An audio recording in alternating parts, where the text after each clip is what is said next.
आज सुबह जिला शिमला पुलिस को एक सूचना प्राप्त हुई कि भराड़ी इलाके में एक अज्ञात पोस्टर लगा है जिसमें रोडू स्थित अदालत परिसर और एसडीएम ऑफिस में बम विस्फोट करने की धमकी दी गई है। ये सूचना मिलते ही पुलिस ने इसको सीरियसली लिया और त्वरित अपनी कार्रवाई शुरू की। जो हमारे मानक सुरक्षा प्रोटोकॉल हैं उसके आधार पे पुलिस ने तब की तब उसी मूवमेंट पे कार्रवाई अपनी शुरू कर दी है। रोडू पुलिस के द्वारा जो अदालत परिसर है और जो एसडीएम कार्यालय है दोनों को खाली कराया गया। उनमें एक सर्च अभियान तभी शुरू कर दिया गया। बॉम्ब डिस्पोजल स्क्वाड के द्वारा भी पूरे इलाके की तलाशी थरली की गई है। इसके अलावा वहां पे पुलिस बल की तैनाती की गई है। परिसर व कार्यालय के बाहर जो सड़क जारी है वहां पे लोगों के मूवमेंट को भी कुछ समय के लिए नियंत्रित किया गया है। अभी तक इस जांच के आधार पर ऐसी कोई भी संदिग्ध वस्तु सामने नहीं आई है। तो आमजन से पुलिस की यही अपील है कि आपको घबराने की कोई जरूरत नहीं है। इलाके में आप शांति बनाए रखिए और इस तरीके की अफवाहों पर ध्यान देने की जरूरत नहीं है। बाकी पुलिस द्वारा स्थिति को पूरी तरीके से नियंत्रण में लिया जा चुका है। इसके साथ ही पुलिस थाना सदर शिमला में इस मामले से संबंधित एक एफआईआर रजिस्टर की गई है और एफआईआर में हर पहलू से जांच जारी है। क्या अभी तक कोई किसी की ज्ञात व्यक्तियों ने ये पोस्टर लगाए हैं? क्या कोई पहचान उनकी अभी तक हो पाई है? किस तरह की प्रारंभिक जो कार्रवाई पुलिस ने की है, किस तरह की कार्रवाई तक हुई है? जी जैसे मैंने बोला है कि जांच हमारी जारी है। जैसे कोई भी तथ्य सामने आता है तो हम सबके साथ उसको जल्द से जल्द शेयर करेंगे। सीसीटीवी फुटेज वगैरह कुछ खंगाली जा रही है? जी हर तरीके से जांच की जा रही है। सीसीटीवी फुटेज इस इलाके में वहां पे जो भी रोड्स जा रहे हैं वहां की सारी सीसीटीवी फुटेजेस को हम खंगाल रहे हैं। जो भी व्हीकल का वहां पे मूवमेंट हुआ है हर पहलू पे तकनीकी तौर पे जांच की जा रही है पुलिस के द्वारा। जी आज सुबह ही ऐसी इन्फॉर्मेशन मिली है कि भराड़ी रोड के ऊपर एक ऐसा पोस्टर लगा हुआ था जिसमें रोडू में अदालत परिसर और एसडीएम कार्यालय में विस्फोट करने की धमकी दी हुई थी। इस पोस्टर के संबंध में हमने पुलिस थाना सदर शिमला में एफआईआर दर्ज की है और पुलिस इस वक्त भी इसकी पूरी तरीके से छानबीन में लगी हुई है। तो अभी तक जांच प्रारंभिक रूप से की जा रही है। जैसे ही कोई साक्ष्य हमारे सामने आता है तो हम वो आगे सबसे शेयर करेंगे। अभी तक कोई इसमें कोई पकड़ा गया है? किसी के खिलाफ एफआईआर की गई? एफआईआर अननोन व्यक्तियों के खिलाफ की गई है। अभी तक कोई संदिग्ध व्यक्ति नहीं मिला है पर जांच अभी चल ही रही है। जी अभी 2-4 दिन पहले स्कूल पे भी बम को उड़ाने की धमकी दी गई। तो इस तरह की जो ये धमकियां हैं लगातार बढ़ती जा रही है, तो क्या पुलिस इसको गंभीरता से ले रही है? जी पहले भी ऐसी इन्फॉर्मेशन आई है। जब भी पुलिस के पास इस तरीके की इन्फॉर्मेशन आती है तो हम उसको पूरी गंभीरता से लेते हैं और जो हमारा एक मानक सुरक्षा प्रोटोकॉल है हर बार हम प्रोटोकॉल के मुताबिक जो कार्रवाई बनती है वो फॉलो करते हैं। आज इससे पहले स्कूल्स में इस तरीके की सूचना आई तो हर एक स्कूल में प्रॉपरली जो है एक तलाश अभियान चलाया गया। एक anti sabotage check bomb disposal team के द्वारा किया गया और ये सुनिश्चित किया गया कि ऐसी कोई भी संदिग्ध वस्तु या कोई भी संदिग्ध गतिविधि हो नहीं रही है उस स्कूल के परिसरों में। आज सूचना आने पे भी पुलिस ने इसी तरीके से सेम प्रोटोकॉल फॉलो करते हुए अदालत परिसर और रोडू एसडीएम कार्यालय दोनों को खाली करा के एक तलाश अभियान चलाया है। बॉम्ब डिस्पोजल टीम के द्वारा पूरे परिसर की कार्यालय की अच्छे से जांच की है। तो जब भी हमारे पास सूचना आती है हम उसको उसकी संदिग्धता को समझते हुए हम प्रॉपर प्रोटोकॉल हर बार फॉलो करते हैं, इंश्योर करते हैं कि जो आम जनता है उसकी सुरक्षा बनी रहे।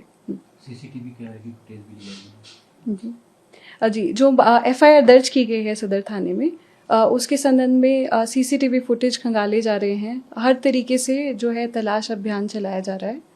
जो भी तकनीकी साक्ष्य अवेलेबल हैं उनकी पूरी तरीके से जांच की जा रही है।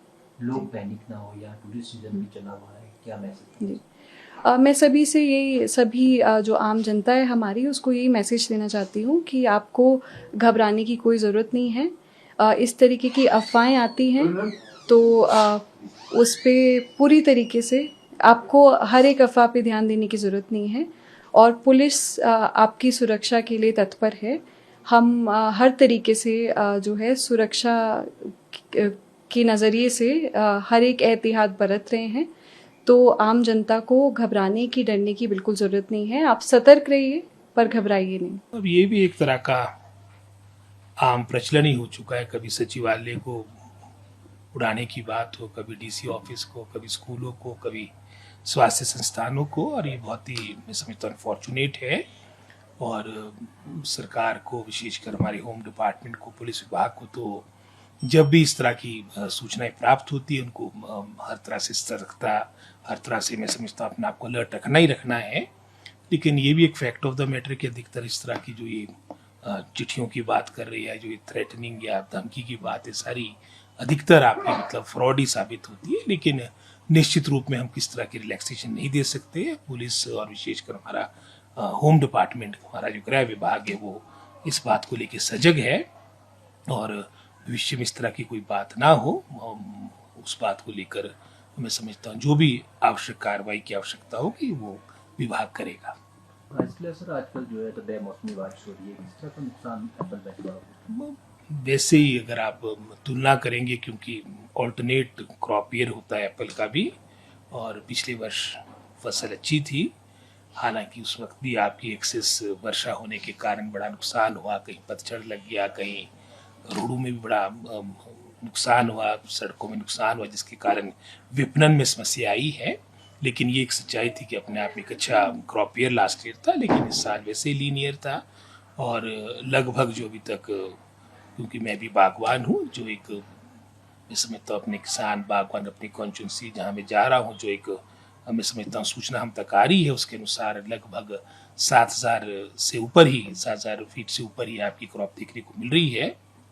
और अधिकतर जो हमारा ये लो हाइट का क्षेत्र है, मिडल हाइट का क्षेत्र, यहाँ पर काफ़ी कम आपकी फसल है। और जो आपकी हाइट के क्षेत्र है जहाँ पर आपकी फसल लगी हुई है, वहाँ पर भी जैसे आपने बेमौसमी वर्षा की बात की, उसके कारण कहीं वर्षा के कारण नुकसान हो रहा है, और साथ ही साथ जहाँ तो ओलावृष्टि हो रही है और विशेषकर उन क्षेत्रों में जहाँ पर आपके एंटी हेल नेट्स नहीं लगे, वहाँ पर बहुत नुकसान हो रहा है।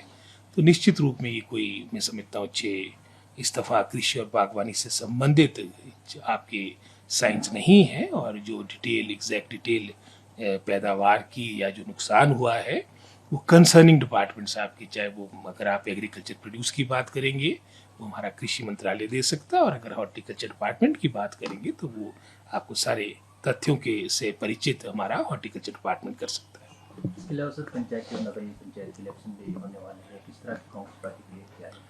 आप जानते हैं कि सिर्फ ये 4 हमारे म्यूनिसिपल कॉरपोरेशन है जहाँ पर आपकी पार्टी सिंबल पे चुनाव होंगे, और पहले से लेके प्रथा रही। अगर भारतीय जनता पार्टी की जब आपकी अतीत में सरकार रही आपकी, विशेषकर क्योंकि अधिकतर हिमाचल तो ग्रामीण क्षेत्र में बसता है, 90% हमारा क्षेत्र ग्रामीण क्षेत्र है, तो वहाँ पर कोई ऐसे पार्टी बेसिस के आधार पर चुनाव नहीं होते। हालांकि पिछले पंचायती राज के चुनाव से लेकर भारतीय जनता पार्टी अपने पैनल को, विशेषकर जिला परिषद के अपने संभावित उम्मीदवार की सूची अवश्य मैं समझता हूँ उसको करती है, उसको घोषित करती है। हालांकि वो भी आपके पार्टी सिंबल पे चुनाव नहीं होते, और जब पिछली सरकार थी उस वक्त भी ये कर सकते थे कि हम पार्टी सिंबल पे चुनाव करेंगे, लेकिन पिछली सरकार ने भी नहीं किया, और वर्तमान सरकार भी जो पहले से लेकर प्रथा रही है नॉन पार्टी बेसिस की, तो उस आधार पर ही आपके चुनाव हो रहे हैं। और इसमें मैं समझता हूँ सभी कैंडिडेट्स को अपने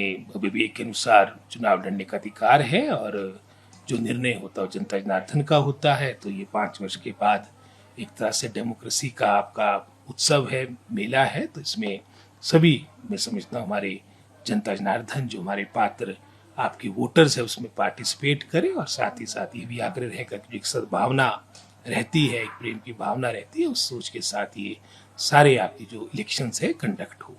क्या इसको विधानसभा का सेमीफाइनल भी माना जाता है? विधानसभा के साथ उसका, जिस मैंने कहा, तो पार्टी सिंबल पे आपके इलेक्शन होते हैं आपकी विधानसभा के, ये अपने चुनाव है। और और मैं समझता विधानसभा के चुनाव है उसके आपके पैरामीटर्स कुछ और होते हैं, उस वक्त की सोच कुछ और होती है। वो प्रदेश से संबंधित आपके मुद्दे रहते हैं अपने विधानसभा क्षेत्र से, तो आपकी पंचायत, पंच, आपके पीटीसी और जिला परिषद तक के चुनाव है। और मेरा मानना ये कि आपके स्थानीय स्तर पर ये चुनाव होते हैं और वो मुद्दे भी वहीं तक सीमित होते हैं। सर, शिक्षा की बात की जाए तो सीबीएसई जो टीचर्स है कब तक रिक्रूटमेंट कर ली जाएगी? तो ये प्रोसेस भी आपका प्रारंभ हो गया है। जो हमने एक मैं समझता हूँ जो चयन प्रक्रिया रखी थी, अपने जो मौजूदा हमारे टीचर्स है उसके काउंसलिंग रखी थी, वो अब कोर्ट के मैं समझता हूँ क्योंकि 4-5 महीने के आसपास तो एक केस आपका कोर्ट में ही लंबित रहा। तो जैसे हमारे को पिछले महीने इसमें गोहेड मिला है उसके बाद हमने मैं समझता हूँ युद्ध स्तर पे ये प्रक्रिया प्रारंभ कर दी। और प्रथम चरण में हमारे प्रिंसिपल्स को, क्योंकि 151 के आसपास हमारे स्कूल्स सीबीएसई के साथ एफिलिएट हुए हैं, इसकी प्रक्रिया प्रारंभ हो चुकी है। और इसके बाद इसके अलावा जिन्होंने अपने मैं समझता आवेदन दिए थे, जो हमारे वर्तमान में टीचर्स है, चाहे वो पीजीटी है, टीजीटी है, इसकी प्रक्रिया इसके बाद प्रारंभ होगी।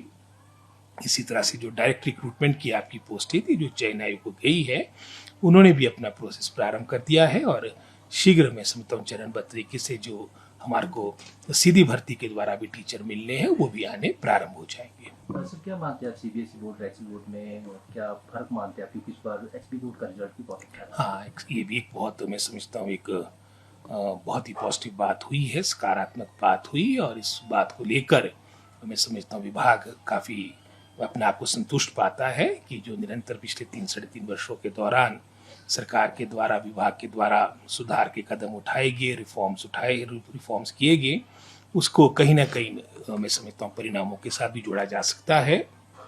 और निश्चित रूप में जहाँ आपके बोर्ड ऑफ स्कूल एजुकेशन का इस्तीफा का जो आपका रिजल्ट आया, उसमें सबसे जो एक पॉजिटिव बात रही है कि जो हमारे सरकारी स्कूल्स की कहीं ना कहीं प्राइवेट स्कूल्स की तुलना में हमारी जो मेरिट लिस्ट बनती थी उसमें कुछ पीछे हुआ करते थे। इस्तीफा जहाँ ओवरऑल आपकी परसेंटेज आपकी बड़ी है, आपकी अच्छी प्रतिशत आई है, उसमें हमारे प्राइवेट स्कूल्स भी है, हमारे सरकारी स्कूल्स भी है।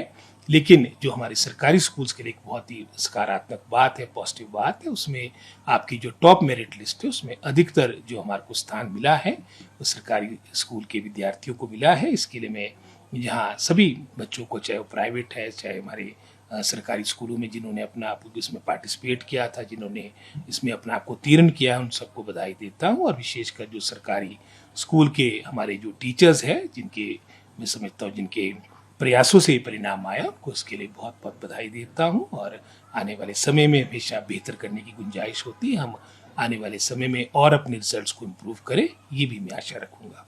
राजपाल सर, क्या मानते हैं सर, सीबीएसई स्कूल में एडमिशन के लिए काफ़ी तादाद में बच्चे आ रहे हैं? जी, अभी ये कई क्षेत्र जो विशेषकर हमारे ग्रामीण क्षेत्र है, फार फ्लंग एरियाज है, जहाँ पर आपके लिमिटेड सीबीएसई के स्कूल थे, वहाँ पर तो आपकी तादाद आपकी बड़ी है, लेकिन कई जगह लगभग एट पार ही है, कई जगह थोड़े कम भी हुए हैं। तो ओवरऑल अगर आप देखेंगे, विशेषकर क्योंकि जैसे मैंने पहले कहा कि हमारा प्रदेश ग्रामीण क्षेत्र में बसता है, तो निश्चित रूप में जो हमारे ग्रामीण क्षेत्र के स्कूल्स हैं जो हमने सीबीएसई के साथ एफिलिएट किए हैं, जैसे निर्वाह का उदाहरण आपके सामने, वहाँ की स्ट्रेंथ आपकी लगभग 1400-1500 से भी अधिक हो चुकी है। तो एक संकेत है कि लोग का रुझान सरकारी स्कूलों के प्रति बढ़ रहा है। और अब हम पे निर्भर रहेगा कि हम वहाँ अच्छी सेवाएं दें, अच्छा वहाँ पर व्यवस्था हो, ताकि जो विश्वास हमारे पास पेरेंट्स ने रखा है उसमें हम सही मायने में अच्छे से दो। आपके राज्य की खबरें, आपके शहर की खबरें सबसे पहले जानने के लिए देखते रहें अमर उजाला। चैनल को सब्सक्राइब जरूर कर लें और पाएं हर अपडेट।